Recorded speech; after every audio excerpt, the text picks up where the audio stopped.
Hello there and welcome to this week's Deep Dive. We've been under the influence of a Scandinavian high for about a week now. It's felt like quite a bit of time. Lots of cloud and some quite chilly feeling temperatures moving their way in from the east. But we haven't quite had what is known as beast from the east, so we're going to look at why that is. We are also eventually going to start to see a bit of a change, a return back to the Atlantic mobility, something milder but probably a bit wetter moving in. But there is just a little bit of a question mark as to when that's going to happen and also what it's going to look like. So we'll take a look at that too. Also, is there a chance of seeing the Aurora? A little bit misleading because there's still plenty of cloud around, but we do have some clearer skies in some spots, so a chance that some of us could see it too. So we're going to look at all those things, so make sure you stay tuned, like and subscribe if you haven't already and if you enjoy this video, and that means we can keep making them. So let's start off, as always, by taking a look at the bigger picture. So here's the high pressure I was talking about. Make sure I put my hands the right way. High pressure across Scandinavia. We can see just out to the west, though, low pressure waiting in the wings, trying to bring us that return of the Atlantic mobility. But as we head through the week, just lean over and drag this forward. I'm just going to move my way over to Thursday. You can see high pressure still largely dominating across across parts of the east, moving more now towards Russia, and that just starts to allow just some frontal systems edging into the far southwest. So by the time we reach Thursday, probably more so on Friday, if I just drag this through, we are going to start to see some thicker cloud move into the southwest, also some outbreaks of rain, particularly for parts of Cornwall. Now, earlier in the week, we did have this frontal system, or some models had it slightly shifted further eastwards, and we were looking at a potential low risk of some snow across the south. But now slightly more agreement that this frontal system will stay put to the southwest, falling largely as rain, though we could just start to see a little bit, perhaps across Dartmoor, places like that, confined to high ground if we do see any snow. But what this is doing is bringing in some slightly milder air, but it's still pushing up against the high pressure dominating across the northeast. So it tries to move its way in, but it doesn't move its way very fast. That means on Thursday and Friday, most of that rain, as it can't really move anywhere, it remains largely confined to parts of Devon, Cornwall, perhaps just the far southwest of Wales, possibly edging into western parts of Northern Ireland too. And that's where it's largely going to stay, particularly as we head into this week. But we can see this area of low pressure here waiting in the wings into the Atlantic, fueled still, just moving into that left jet exit of the jet stream here.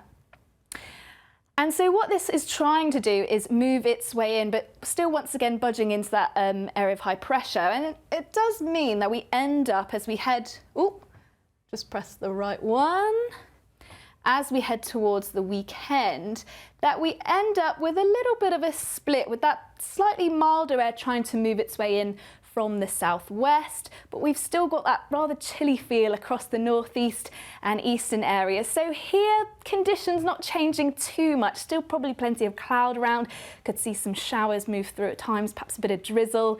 If we do see any snow, once again, largely confined to high ground, but largely feeling chilly here. Now, temperatures are largely around about average, just a touch below at times through most of the weekend as we head into the weekend, but it's the wind chill. It's that easterly wind making things feel much cooler.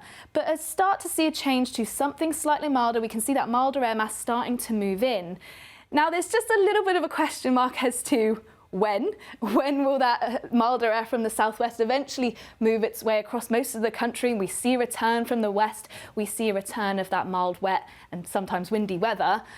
And it's also a bit of a question mark as to what it's going to look like. At the moment, it looks a bit like a slow change, and sometimes when we see this change from east to west and we've got that milder air moving into the colder air, we can see a risk of snow, but actually a lot of model runs aren't really showing a lot of snow, which in some cases is good, and we could still see a chance of snow, but as I'll show in a sec, any snow probably going to be over hills and high ground. So I've mentioned snow, but don't get too excited. So what does that look like then in terms of the kind of weather picture? Let's take a look. Click the right button. So Well, actually, it doesn't look that too dissimilar through the week. We can still see the best of any sunshine, as we've seen over the last couple of the days, is largely confined to the northwest and northern parts of Scotland. That's where it's going to be largely fine, bright, probably seeing a decent amount of sunshine, but once again, still feeling chilly, and it's particularly around these North Sea coasts still through as we head into Thursday and towards the end of the week, still getting that easterly flow, that southeasterly flow, so feeling chilly in the wind, still a fair amount of cloud, grey days, probably seeing a bit of fog to start with as well, drizzle, some showers, so not totally pleasant conditions, but not totally dissimilar for the time of year. And we could start to see some brighter spells at times, Wednesday and Thursday. You know, Wales, parts of the south could see some brighter weather, but you can see there's still plenty of cloud around as we head through the week. And there's that frontal system as we head into Friday, moving into parts of the southwest, southern parts of Wales, where it's probably going to sit there through much of the day, hopefully fizzling out by the time we reach the afternoon, but likely to see a decent amount of rain as that moves through, and then probably drizzly grey conditions by the time we reach the afternoon. And then it's as we head, just move that back, as we head into the weekend, so Saturday and Sunday, you can see once again still fairly similar conditions, but on Sunday we can see that frontal system and that milder air behind it still trying to slowly edge its way into the country, so bringing us a return of that westerly regime, but still the northeast largely being influenced by that easterly and that high pressure, and by this point slowly moving its way slightly more towards Russia. So taking a look quickly then, just to prove my point at the freezing level, just to counteract any kind of risk of snow. So we can see this is for Tuesday actually, so if I head this over to tomorrow, so we can see for the large bulk of the country a lot of these blue colours, so freezing level around, 400 to 600 metres, slightly higher where we see the green colours just moving into parts of Northern Ireland, southern parts of Wales, the southwest, where we see that frontal system moving through, and hence the milder air, so the higher freezing level. So if we do see any snow, for example, any snow showers moving their way in from the east, any snow largely confined to high ground, that's shown quite nicely here. Here we have the rolling snow totals through the week. And if I just drag this through into Friday, what do you notice? Any of the snow totals or any of the accumulating snow largely across high ground. So across the Highlands, parts of the Pennines, the Welsh Hills, for example, that's where we're likely to see any snow, but any impactful snow, unlikely. More likely kind of a sprinkling of snow, perhaps a centimetre or two, but any of it confined to hills and higher ground. And now, just to finish off with this week's weather, before I go into it in a bit more depth as to where the uncertainty lies, I'll just take a quick look at temperatures as well. Now, average for this time of year across the UK is around about 7 degrees. So you can see, starting off today on Tuesday, widely below average, but with that easterly flow of air, I think I've got it here actually, more what it's going to kind of feel like, actually closer to freezing, particularly around those North Sea coasts and any exposed spots where you really feel that breeze. It's not necessarily that strong. Even through the week it's not that strong, but it's just that added wind chill onto already those below average temperatures, just making things feel that little bit colder. So widely below average to start the week, but we do start to see a slight increase as we head through there towards the end of the week across the southwest, southern parts of Wales. Just move that forward so we head into the weekend. So temperatures more across Devon and Cornwall, parts of Wales, more towards sort of 8 to 9 Celsius. As I say, obviously we've got that rain moving in, so slightly milder, but it's still not going to be the most pleasant of days. But still we can see temperatures not changing too much along those eastern coasts. And it's really by the weekend where we do start to see that northeast-southwest split. So milder conditions, yes, in the southwest, but a bit cloudy, wet and drizzly, and then to the northeast there's still going to be plenty of cloud here, but once again going to be feeling chilly, particularly still in those brisk winds. So a change is on its way, yes, but it's just a case of knowing when that change will move its way through across the country and we see more frontal systems moving their way in from the Atlantic, and we say goodbye to that easterly flow. Because as it looks like as we head into the weekend, we're still going to be slightly under the influence of that easterly, but it's not going to be as much of a widespread influence as we've seen over the last week or so. So the next thing I promised to show you, I'll just have a quick look, is we're going to just take a look at the Aurora forecast, because we have seen last year and beginning of this year, we have had some CME, so a chance that we could see the Aurora forecast. But as we do know, there's a fair amount of cloud around, so it's unlikely that the majority of us will see it. But as we head into tomorrow night, you can see this is the kind of probability of seeing the Aurora, and it's largely confined to the far north. So the far north of Scotland, particularly in the northwest where we see those clearer skies, there's a good chance as we head into tonight and tomorrow night that you could actually start to see something. Oh, it shows it quite clearly here actually, where we see those gaps in the cloud where we could potentially see the Aurora. I think it's slightly, yeah, so particularly as we head into tonight, where we see those clearer skies to the northwest, a chance we could see it even into tomorrow night. We've still got quite a strong gradient here. Third night, not so much.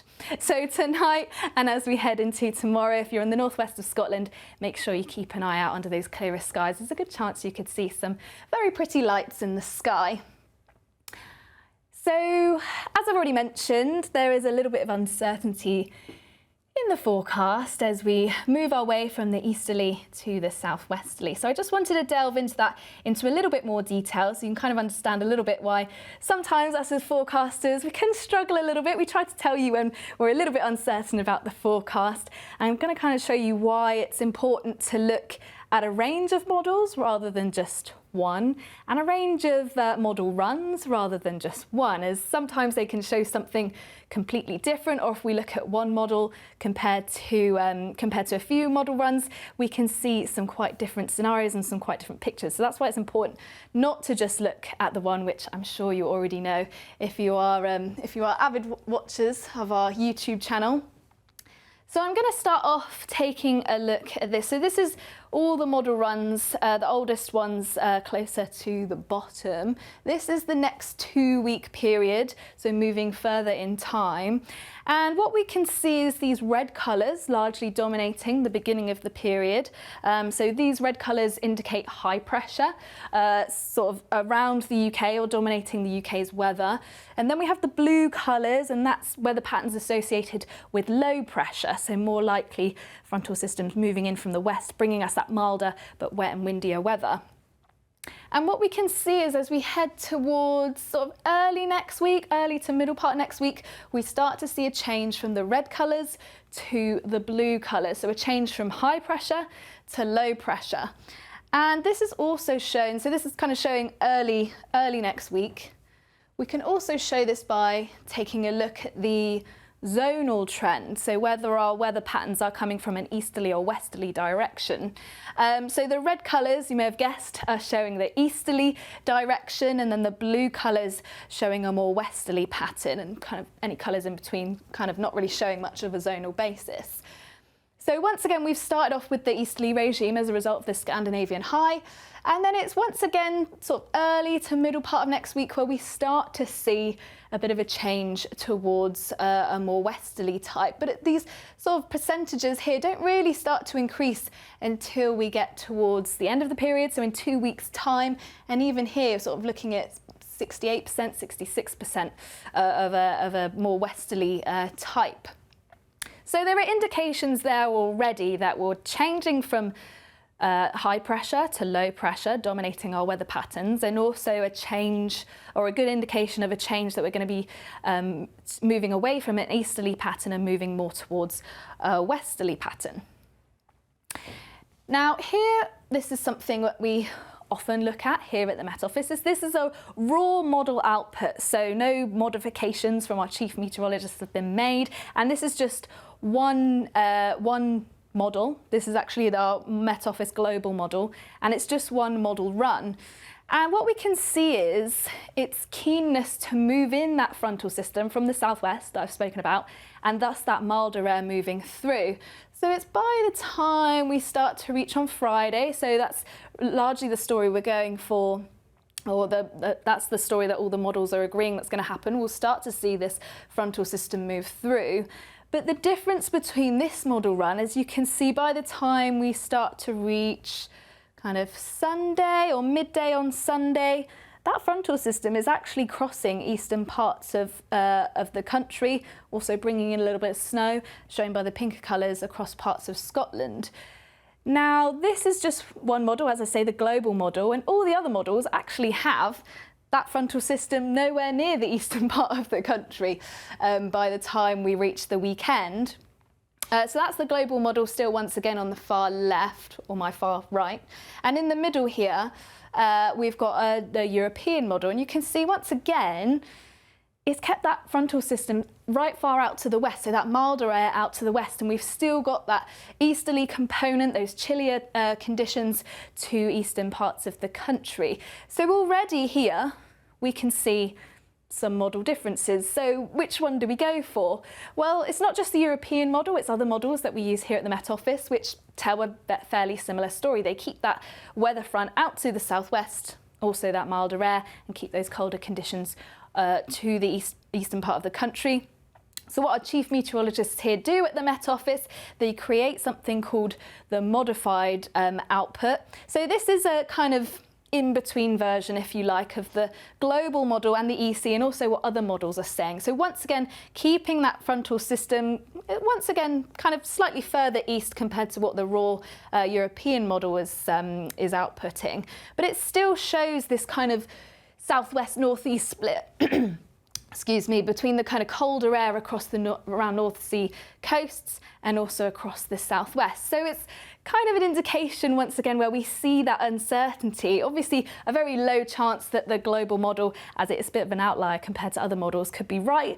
But there's also that low chance that it could be correct, moving its way in, bringing some snow across the Scottish Highlands, and also bringing that milder air to quite a widespread part of the country.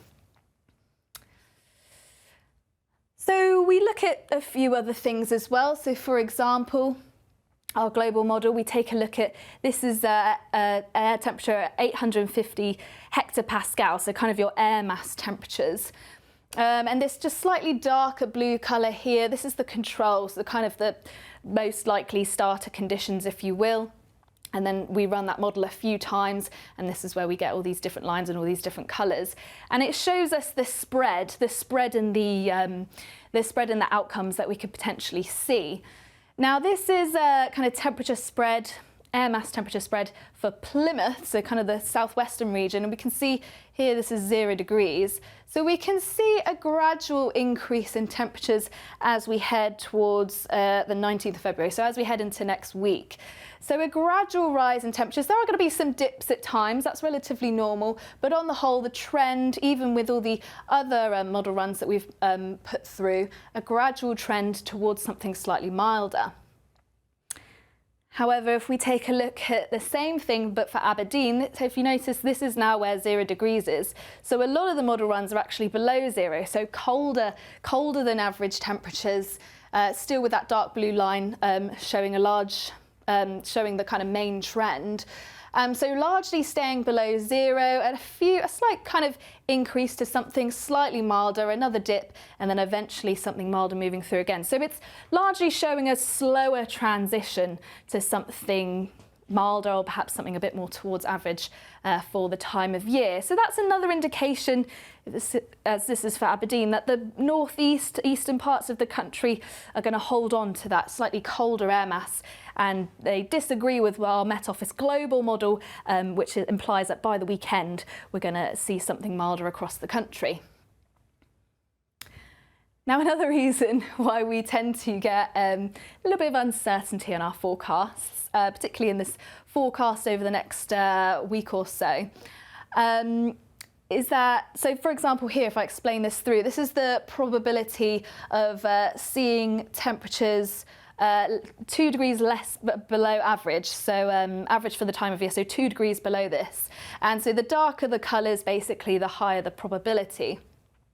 Now we can see once again as we start to get towards the weekend, so here we have Saturday and also Sunday, we can see those darker colours largely confined to, say, northeastern parts of Scotland, parts of Yorkshire, Lancashire, even central parts of the UK, even across the southeast, quite a high probability that we could see temperatures 2 degrees below average.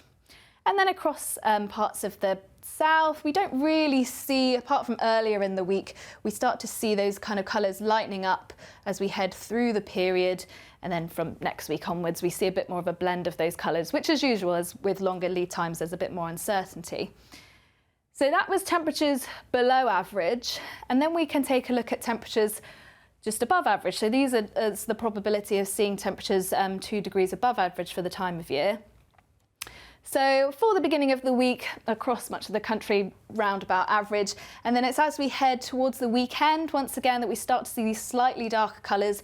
Here, for example, on Saturday, and also here, for example, on Sunday, and then more into sort of early next week that we start to see those darker colours, so those higher probabilities of seeing something 2 degrees above average, largely confined to kind of the southwest and central parts of the UK. Now already we've spotted across central parts of the UK, there's some higher probabilities of it being 2 degrees below average or also 2 degrees above average. So that leads into uncertainty in itself. But obviously that's kind of the borderline between where we start to see that milder air and the colder air across the southeast. But you can see in particular by the time we get to the middle part of next week, there's actually some darker colours across northern parts as well. So there's your question, is it going to be higher than average or just below average? And when we start to see model outputs like this, which isn't unusual further as we head and look further into the forecast, we tend to see more of a split between what the models are going for. But this really emphasises the uncertainty in the forecast that we see over the next couple of weeks. So as I mentioned, yes, there is going to be a change from something milder moving in from the southwest. And eventually we will start to see that crossing across much of the country, and we'll see a return of the Atlantic mobility, so some mild, wet and windy weather starting to move through. But this is why we kind of have those question marks as to what that's going to look like and also when it's going to happen. So that's why it's really important to look, as I've already mentioned, at a few different models and also a few different model runs. Now, I mentioned this because earlier on the weekend, we actually had our European model, one of the model runs on Saturday, showing real beast from the east conditions. And I want to just go through why, once again, just to emphasise my point, why it's important not to just take that model run and run with it, which is why we see lots of headlines around snow, and also why we're not seeing those conditions, why we're not seeing those beast from the east conditions. So I'm going to run through that with you now. So I just want to go back once again and take a look at the bigger picture. So let's take a look at that area of high pressure across Scandinavia. And looking at high pressure, it moves in a clockwise direction. So let's follow where this air actually comes from. So starting off across eastern parts of the UK, moving southeastwards towards Europe. We then move our way upwards across parts of Russia, and then we move our way back westwards again, originating from parts of Scandinavia, so parts of Finland, for example. But what we notice is as that air moves its way towards Russia, moves its way southwards, it's moving into something that's not quite as cold. There's not much of snow, not much snow in these regions. So by the time it reaches us into the UK, yes, it's bringing in an easterly flow. Yes, it's bringing in something that feels a little bit chillier. But any kind of beast from the east conditions, well, obviously we haven't seen. So taking a look at this is from NOAA, showing the northern hemisphere in terms of snow cover. So sorry, you might just have to tilt your head a little bit. Here's the UK here. Here's the UK here, and we can see Russia further northwards. So the white colours kind of indicating snow, yellow indicating ice, but then green is nothing really snowy or particularly cold. So as that air has moved into those colder conditions, as it's moved its way back southwards and westwards towards the UK, it's not moved through any areas with particularly heavy snow or particularly cold conditions. That's one of the reasons why we haven't seen those beast from the east conditions. Also, we can take a look at it looking at it this way. Once again, sorry, I'll just have to tilt your head a little bit. The UK here, and this is showing the snow anomalies. So anything with the red colours, that's less than average snow conditions for the time of year. So once again, where we saw that area of high pressure, where we saw the air move and originated from, once again, not moving through any areas that are particularly snowy. Shown here, this is a webcam that I took earlier. This is in Finland, Helsinki, I think it's pronounced, and we can see here already not a lot of snow, and that's true if you take a look at other places in Europe, even Moscow itself, not really showing much snow. So that's part of the reason why we haven't actually seen beast from the east conditions since we saw that easterly flow established across parts of the country. So there we go, we've had an in-depth look at the weather this week, also why we see a little bit of uncertainty. I'll just show you this quickly to end as well. I mentioned this earlier. This is the kind of model run that we looked at as this is the 12Z on Saturday. This is from our European model. You can just faintly make out, it's a little bit dark, sorry, but this is the UK here. So it really showed a cold plume of temperatures moving its way from the east. So this is kind of your typical beast from the east conditions. But as I've already mentioned, this was just one model run, one model. The bulk of the models were obviously showing the kind of conditions that we have actually seen, something cold, not that snowy, but quite cloudy instead. So this is just kind of one model run, and after model runs after this actually change back to the kind of weather story that we're looking at over the next week or so. So just to prove my point, as we know, we can sometimes see a lot of these weather charts in the headlines, that just because we get an easterly from Scandinavia doesn't necessarily mean we're going to get 10 tons of snow and another beast from the east event. So I hope you've enjoyed today. We've had a good dive into the weather, and if you do have any further questions about anything I've spoken about today or anything around life about the Met Office, leave them in the comments section. I'll be sure to take a look, and we have our live on Friday here on YouTube at 12:15, so we can answer some of your questions then. It will be me and the Alex Burkhill on Friday, so make sure if you do have any questions, drop them in the comments box, and also like, and if you haven't already, I know most of you have, but make sure you subscribe as well so you don't miss any of your future deep dives or any videos that we do in the future. Otherwise, I hope you have a great week and hopefully see you on Friday. Bye bye.